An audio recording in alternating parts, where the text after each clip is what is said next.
دا د سوات کوګارۍ پرایمري سکول چې دلته هر یو ماشوم لپاره د تعلیم سره جامې، پیزار، کاپي، پنسل بالکل پرې ورکولی کیږي. د دې نه علاوه د دې سکول محنتکش استادان او شاګردان هم د پرایویټ سکول مقابلې ته تیار دي.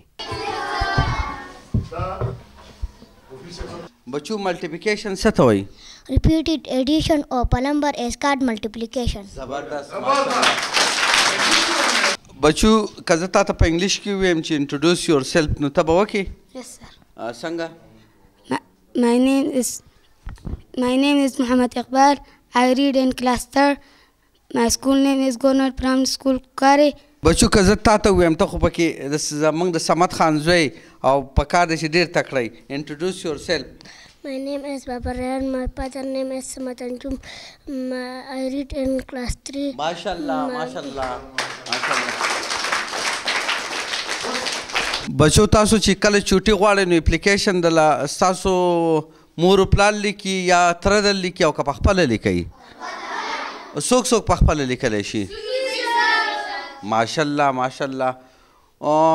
زه لږ ما ته واوروئ لږ. The principal government primary school Kukari, sir, with due respect, I beg to say kindly grant me leave for today. I shall be. د اردو درخواست په تم وه څه وکړه؟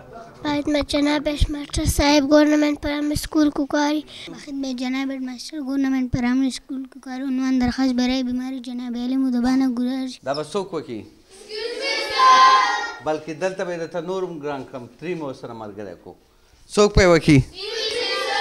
د دې سکول د ښه تعلیم په اورېدو سره د علاقې خلک هم دلته راتګ کوي او د دې ماشومانو نه بېلابېل سوالونه کوي. نن دغه سوچ او فکر کې راغلی ابتهار افضل د دې سکول ماشومانو نه تپوسونه وکړل چې ماشومان ورته په هر جواب کې بریالي شو. اکثر موږ ګورمنټ سکولونو ته هغه ماشومان داخلو موږ وایي چې دا بیکاره دي، د ده نه که هر څه جوړ شو.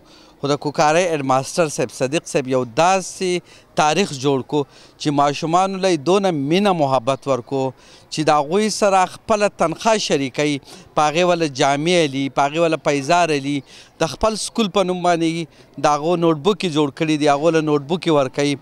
د پرایویټ سکولونو نه خلک ماشومان راولي او ګورمنټ سکولونو کې د هغه سره داخلوي. نو زه وایم چې دا که داسې قسمه جذبه داسې قسمه کوشش څنګه چې د صدیق صاحب دی، څنګه چې د هغه د سټاف دی، نو زه وایم چې د هر یو د سوات هر یو سکول لکه پی کې هر یو سکول به داسې روښانه شي لکه څنګه چې د کوکارۍ دا سکول روښانه دی. ما د ماشومانو نه تپوس وکړل دا د پرایویټ سکولونه نه ډېر زیات ښه دي.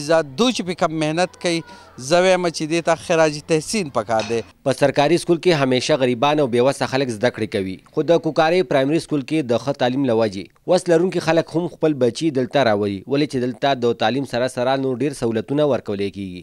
زما سره په دې سکول کې مکمل داسې ماشومانان وو چې د هغو خپو ته ما وکتل نیم چپل به یو نیم به یې نه و. نو الحمدلله ما څه کړې تقریبا 170 جوړې هغو له بوټان واخیستل، هغو ته مې پخپو کړو، د هغو دې مبارک شي.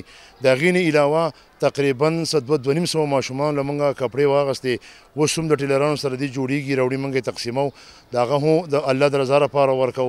د هغې نه علاوه ما خپل سکول په نوم باندې کامپین جوړې کړي دي او هغه ما چاپ کړي دي او هغې موږ لیکلي چې ډونیټ فرام جی پی ایس کوکارۍ. هغه موږ د کال 12 میاشتې ماشومانو له فري ورکو، د هغې سره پنسل، ربړ، شارپنر، دا الحمدلله موږ پروګرام جوړ کړی موږ فري ورکو.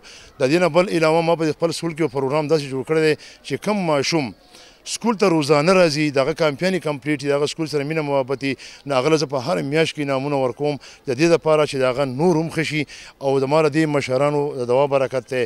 الله تعالی د دې له نور هم ترقي ورکړي، الله تعالی د دې بیمار دی، الله د بیمارونو په امان کړي، الله تعالی د ګل ګلزار کړي. او زما له ټولې علاقې زموږ سره ښه سپورټ دی او زما خپله ټایم په ټایم باندې راځي، زما حوصله افزایي کوي. که چېرې نور سرکاري سکولونو کې هم استادان د محمد صدیق صاحب او د هغه د ملګرو په شان د ښه تعلیم سره د غریبانو بېوسو ماشومانو د جامو، پیزار او کاپي پنسل ضرورتونه پوره کړي، نو چېرته به هم څوک بې تعلیمه پاتې نشي. د کیمرامین نجب خان سره صمد انجم، پاسون نیوز، کوکارۍ، سوات.